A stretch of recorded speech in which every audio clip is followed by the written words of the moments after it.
여호수아 말씀 속에 우리가 오늘 말씀은 참 이게 이렇게 끔찍하고 잔인한 일들이 일어날까. 여러분, 이제 하나님 말씀이라고 요즘 시대에 만약에 이 말씀을 적용한다면 하나님 말씀 어겼다고 사람들이 우르르 몰려서 막 돌로 쳐서 죽인다. 어떤 마음이 드실 것 같으세요? 오늘 말씀을 보면서 참 안타까운 일들, 아간이라는 사람이 여리고성을 쳐서 무너뜨릴 때 하나님께서 그 안에 있는 모든 것들을 쳐서 진멸하고 하나님께 전적으로 바쳐라. 그래서 불태우고 다 하나님께 드려야 하는 것인데, 아간이라는 사람이 이렇게 전투에서 보니까 막 그 외투가 너무 아름답고 좋고, 그리고 은과 막 금덩어리가 있고, 그래서 그걸 이렇게 숨긴 거예요. 그걸 숨기고 그 다음에 이제 여리고성에서 승리하고, 아이성이라고 이렇게 봤는데 2-3천 명만 올라가서도 이거는 뭐 충분히 점령할 수 있는 그런 땅이다, 성이다, 그렇게 판단이 될 정도로 별 보잘것없는 성으로 이제 가서 전투해서 승리하려고 딱 했는데 진 거예요. 그러니까 사람들이 이제 이 승리의 기쁨에 막 만취해 있다가 아이성 전투에서 지고, 아니 이게 무슨 일인가 하고 하나님 앞에 이렇게 여쭤보니까 하나님께서 내 물건을 도적질했다, 하나님께 온전히 바쳐야 한다, 드려져야 한다 하는 것에 손댄 사람이 있다. 그래서 제비 뽑기를 통해서 누가 그렇게 했느냐 뽑은 거예요. 성경에 이제 제비 뽑기가 몇 번 나오잖아요. 그 사울과 요나단 해서 요나단이 꿀 찍어 먹고 눈이 밝아져서 막 전쟁할 때 또 승리하고 그랬었는데, 그때 금식을 선포하고 아무것도 먹지 말라 그래서 전쟁에 하는 사람들이 굉장히 힘들었잖아요.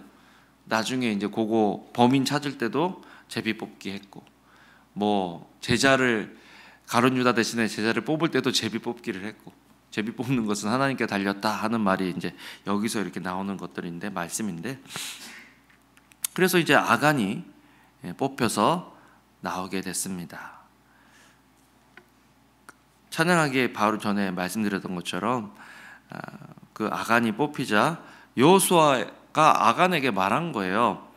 내 아들아, 이스라엘의 하나님 여호와께 영광을 돌리고 그분을 찬양하라. 사실 죄가 드러나는 것은 하나님께 영광이 되는 것이다. 왜? 하나님의 정의와 공의를 드러내주는 것이기 때문에 그렇습니다. 그런데 찬양하라, 그분을 찬양하라. 찬양이라는 게 뭘까 생각해 보면, 찬양은 내가 그냥 감정이 좋고 막 기쁠 때 예 하고 찬양하는 것뿐만 아니라, 찬양은 반드시 마땅히 해야 될 일, 하나님의 하나님 되심을 인정하는 것, 그것이 찬양이다 하는 것을 우리가 배울 수 있는 거죠. 내 마음이 뭐 슬프다, 내 마음이 좋다, 막 내 마음이 기쁘다, 이럴 때 찬양하는 게 아니라, 어떤 상황에서도 물론 감정이 들어가서 찬양을 하도록 하나님께서 감정을 우리에게 주셨지만, 어떨 때는 그런 것과 상관없이 하나님의 하나님 되심을 인정하는 것, 그것이 찬양이다. 그래서 찬양을 하면서 내가 한 일을 내게 조금도 숨기지 말고 다 말해라, 다 말해라 라고 이야기를 합니다. 그랬더니 아간이 그제서야 내가 하나님께 죄를 지었습니다. 내가 이러이러하게 했습니다. 전리품 가운데 신할의 아름다운 외투 은 200세겔과 50세겔 나가는 금덩이 하나를 보고 탐이 나서 가졌습니다. 여러분, 탐이 났다라는 말을 이제 아마 신약에서는 탐욕 이런 식으로 많이 이야기를 하는데, 탐이 났다, 탐욕, 이 단어들은요 우상숭배와 관련이 있는 거예요. 하나님보다 다른 것들을 더 추구하는 것, 하나님 말씀이 아닌 다른 것들을 더 추구하는 것, 그것이 이제 탐욕인데, 탐욕이 난 거죠. 그래서 그것을 훔쳐서 가져가서 장막 안 땅 속에 숨긴 거예요. 그래서 그게 이제 하나님께 들통이 난 거죠. 하나님께 숨길 수 있는 죄는 없다. 우리가 참 죄를 지을 때 여러 가지 생각, 아예 하나님이 안 계신 것처럼 행동할 때, 하나님이 계신 걸 알면서도 죄를 지을 때 어리석은 것 같아요. 우리가 참 어리석다. 그 순간에 이 정도는 괜찮겠지, 이 정도는 모르겠지, 이 정도가 뭐 별 그렇게 영향을 못 미치겠지, 그렇게 생각하면서 저지른 죄인데, 자기뿐만 아니라 이스라엘 전체에 해를 끼치는 그런 죄가 된다 하는 것들을 오늘 보게 되는 거죠. 그래서 오늘 25절에 보면 여호수아가 말했습니다. 내가 왜 우리를 괴롭혔느냐. 공동체적인 그런 죄를 가지고 너희가 왜 우리를 괴롭혔느냐라고 이야기를 하고 있는 것을 보게 됩니다. 참 이 안타까운 일, 이게 뭐 내 공동체를 망하게 할 거다 하고 생각하고 죄를 지었을까요? 그렇지 않았을 것 같아요. 그런데 그 죄 때문에 공동체가 위기에 빠졌다. 결과론적으로는 공동체에서 뿐만 아니라 자기 가족이 다 몰살을 당하게 되는 그런 형벌을 이제 받게 되잖아요. 참 아담과 하와도 선악과 하나 따먹었는데, 과일 하나 따먹었는데 이게 그렇게 큰 죄냐? 그런데 그것 때문에, 과일 따먹은 것 때문에 에덴 동산에서 쫓겨나게 되는, 공동체가 파괴되는, 그리고 그 죄의 영향력으로 큰아들이 작은아들을, 아우를 죽이게 되는 그런 일들로 이어지잖아요. 그러니까요, 우리가 죄를 생각할 때 죄를 굉장히 심각하게 생각할 수 있어야 된다는 거죠. 죄의 영향력이 엄청 크다. 왜 이런 아간의 사건에 이렇게 어떻게 보면 너무 잔인한 거 아닌가, 너무 심한 거 아닌가라고 생각할 정도로 하나님께서 죄에 대해서 이렇게 다루시는가, 죄를 지은 아간과 그 가족을 이렇게 함께 하나님께서 돌로 치라고 하시는가 생각을 해보면, 맹렬하게 진노하시는가 생각해보면 그 죄가 주는 영향력 때문에 그렇습니다. 특별히 어떤 새로운 일의 시작이나 공동체가 시작될 때, 하나님께서 어떤 역사를 하려고 하실 때 나타나는 죄에 대해서는 하나님께서 굉장히 강력하게 조치를 하시는 것들을 보게 됩니다. 이제 이스라엘 백성이 여리고성을 무너뜨리고 이제 앞으로 계속해서 하나님의 전쟁을 대행해서 이어져 나가야 되는 이 상황에서 굉장히 중요한 시점이란 말이죠, 영적으로 봤을 때. 그런데 이때 죄가 들어오면 이 죄 때문에 이게 와해될 수 있다라는 거예요. 이 아간의 한 사람 행동이 나중에, 야 이거 봐, 내가 그때 사실은 여리고에서 이거 봐봐, 외투 하나, 금덩어리, 야 이거 너무 좋지 않냐? 퍼져나가면 나중에 하나님께서 하나님 나라의 가나안 전쟁을 할 때 하나님 말씀대로 순종하지 않는 일들이 막 일어날 거란 말이에요. 그러니까 하나님이 거기에 대해서 철저하게 징계를 하시는 것들을 보게 되는 거죠. 신약에서도 이와 비슷한 장면이 나오는데, 그게 바로 성령님이 임해서 초대교회가 이제 막 부흥하면서 성장하려고 하는 그 시점에 아나니아와 삽비라라는 그 부부가 헌금을, 자기의 온 밭을 팔아서 그것의 전부가 아니고 일부를 드렸는데 전부를 바쳤다라고 거짓말을 한 거예요. 하나님께 온전히 드려야 되고 바쳐야 할 것들에 대해서 거짓말을 했을 때 성령님께서 그 마음에 어떤 끌어일으켜 주셨을 것 같기도 한데, 그런 것들이 없이 그냥 죄 짓고 아무렇지도 않게 속이는 것에 대해서 하나님께서 그것들을 벌하시는 거죠. 그래서 그 벌을 통해서 아나니아도 죽고 삽비라도 죽습니다. 교회 공동체가 이제 건강하게 나아가야 되는데, 아나니아와 삽비라의 그 거짓 헌신과 또 외식적인 모습이 초대교회 안에 들어가면 안 되기 때문에 하나님께서 그런 일을 하신 거예요. 그러니까 우리가 기억해야 될 게 있어요. 야, 이 죄라는 것, 이거 굉장히 무서운 거다. 죄라는 것, 이거 굉장히 우리가 조심해야 되는 것이다. 죄를 지려고 할 때 생각해야 되는 거예요. 이 죄가 어떤 결과를 낳을 것인가. 죄는 분명히 하나님과 우리 사이를 멀어지게 하고, 여기 보면 하나님께서 그제야 여호와께서는 그 맹렬한 진노를 돌이키셨습니다. 맹렬한 진노. 막 그래서 이것 때문에 이스라엘에 막 엄청나게 크게 어려운 일이 있었나 생각해 보면 사실은 이스라엘 사람 36명이 죽었어요. 한 사람 한 사람 면으로 보면 참 안타까운 일이기도 하지만 민족 전체로 봤을 때 36명은 1%도 안 되는 그런 숫자인데 죽은 거거든요. 그런데 여기에서 왜 맹렬한 진노라고까지 표현했을까라는 생각을 해보면 여호와께서 이스라엘을 떠나셨다는 거예요. 함께하지 않으신다는 거예요. 전쟁에서 함께하지 않으셨기 때문에 이스라엘 사람들이 죽었다. 그러니까 맹렬한 진노는요, 우리 삶 속에 보는 어마무시한 엄청난 지진과 해일 이런 것들도 맹렬한 분노일 수도 있겠지만, 분노의 표현일 수도 있겠지만, 더 우리가 기억해야 될 것은 죄 때문에 하나님과 우리 사이가 멀어진다. 이게 가장 큰 맹렬한 진노라는 것을 우리가 알아야 한다는 것입니다.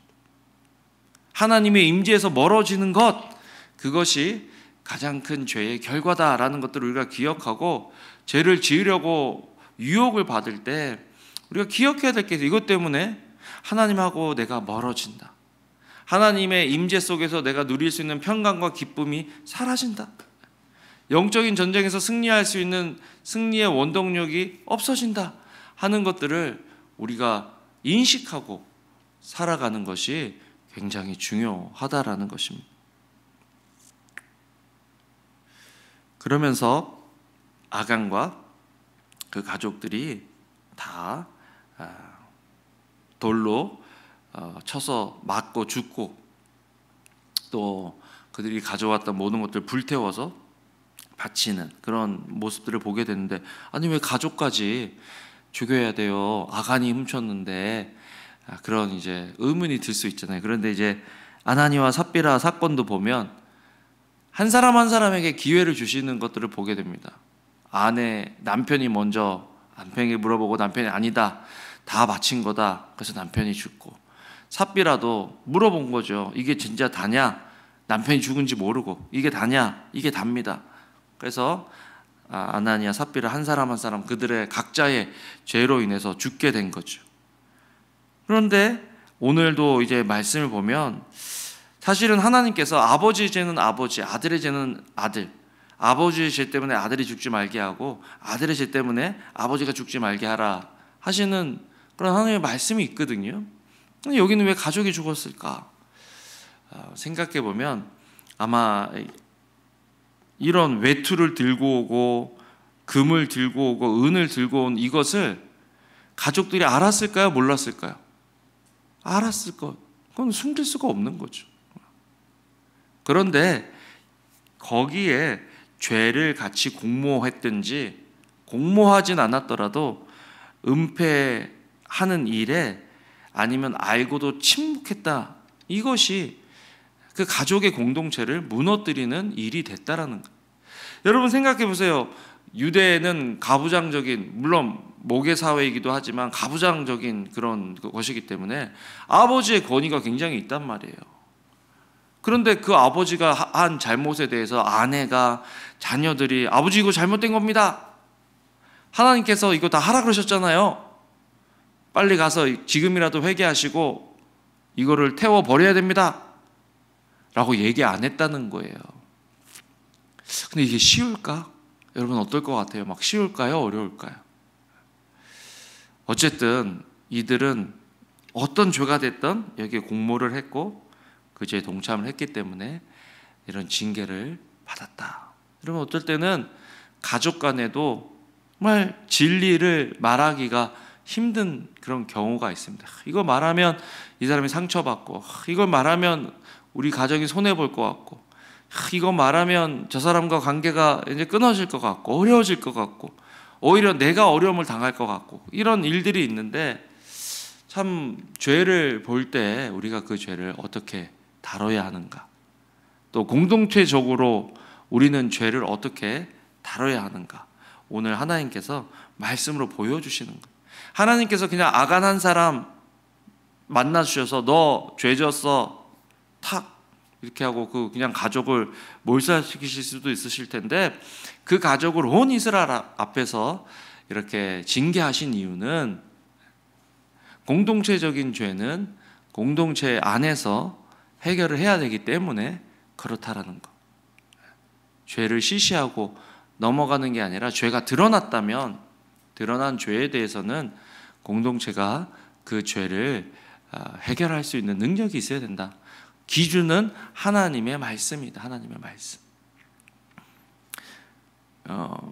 기준이 우리 자신이 되면요, 죄를 간과하든지, 아니면 사사기에 나오는 이제 베냐민 지파의 사건이 있습니다. 레위의 첩을 건드려서 베냐민 지파 쪽에 사는 사람들이, 불황자들이 건드려서 이 레위 사람이 너무 열받아가지고 그 죽은 아내를, 윤간당해서 죽은 아내를 말에 싣고 데리고 와서 토막을 내가지고 12 다른 지파에게 보내잖아요.